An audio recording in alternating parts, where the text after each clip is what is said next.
안녕하세요, 김성주입니다. 제가 요즘 하고 있는 일들을 좀 요약해보면 이렇게 말씀드릴 수 있을 것 같습니다. 개인의 내면을 읽는 사람, 그리고 조직의 내면을 읽는 사람입니다. 저는 리더십과 조직 문화에 관심을 가지고 있고 또 두 가지 개념이 추상적인 개념이다 보니까 이를 어떻게 하면 객관적으로 볼 수 있을까 싶어서 어세스먼트, 즉 진단 활동을 통해서 뭔가 데이터를 만들어내는 일, 그리고 데이터가 쌓이다 보니까 이를 어떻게 하면 분석해서 시사점을 끌어볼 수 있을까 해서 어널리틱스에 대해 관심을 가지고 있습니다. 세상에 완벽한 평가란 과연 존재하는 거냐? 존재하지 않습니다. 그러면 불완전한 도구를 어떻게 활용할 수 있을 거냐에 우리가 가장 주의 집중을 많이 기울여야 될 것 같습니다. 다면평가를 분석해보면 일견하기에 신뢰도가 없어 보이지만 이 다면평가의 데이터를 자르고 잘라서 부분들을 보면 정보의 원천에 따라서 신뢰도 있는 데이터를 제공하는 경우들이 있습니다. 상사는 무엇을 잘 보는지, 동료는 무엇을 잘 보는지, 또 구성원들 서베이를 흔히 인기투표라고 보통 지부하기도 하는데 구성원들은 특히 리더에 대해서 어떤 점들을 잘 보는지를 데이터 분석을 통해서 들여다보면 그 신뢰할 수 있는 정보들을 파악해낼 수 있습니다.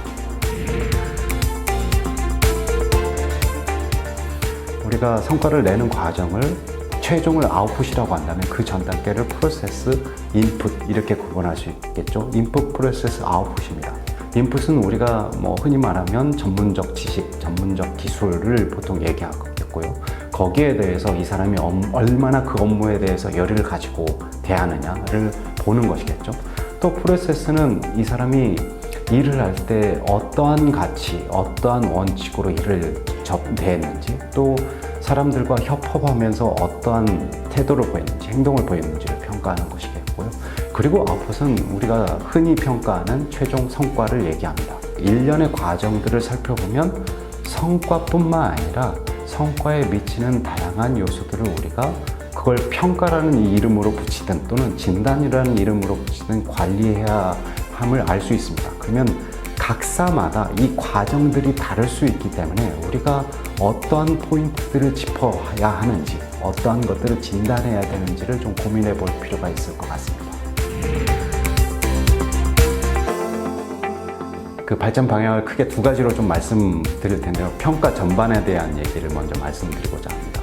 최근에 글로벌 기업들의 트렌드는 세 가지인데요. 첫 번째는 상대평가에서 절대평가로 옮겨간다는 것. 두 번째는 평가나 또는 사정보다는 이 사람을 어떻게 하면 성장시킬지, 그래서 육성과 피드백 중심으로 바뀐다는 것. 그다음에 세 번째는 우리가 연말이나 또는 반기에 한 번씩 평가하는 이벤트성 평가보다는 상시에 이 사람이 너 이건 잘했고 이건 못했고 그래서 이건 좀 더 발전시켜야 될 것 같아 하고 상시에 정보를 주는 형태로 흘러가고 있습니다. 그러면 우리나라 기업들은 어떻게 해야 되느냐? 물론 글로벌 기업들을 그대로 답습할 수 있겠습니다만 과연 그게 우리나라 정서에 맞는 건지, 그리고 우리 회사에 적합한 건지를 다시 한번 따져 물어야 될 것 같습니다. 두 번째는 다면평가의 방향성인데요. 다면평가의 방향성은 이미 사실은 오래전부터 얘기가 나왔습니다. 상사, 또 동료, 부하가, 구성원들이 솔직하게 응답할 수 있는 풍토가 일단 제일 관건이겠죠. 어떤 정보 원천에서 어떤 데이터를 봐야 되는지를 좀 심층적으로 구분해보고 그것들을 좀 설계할 필요가 있을 것 같습니다.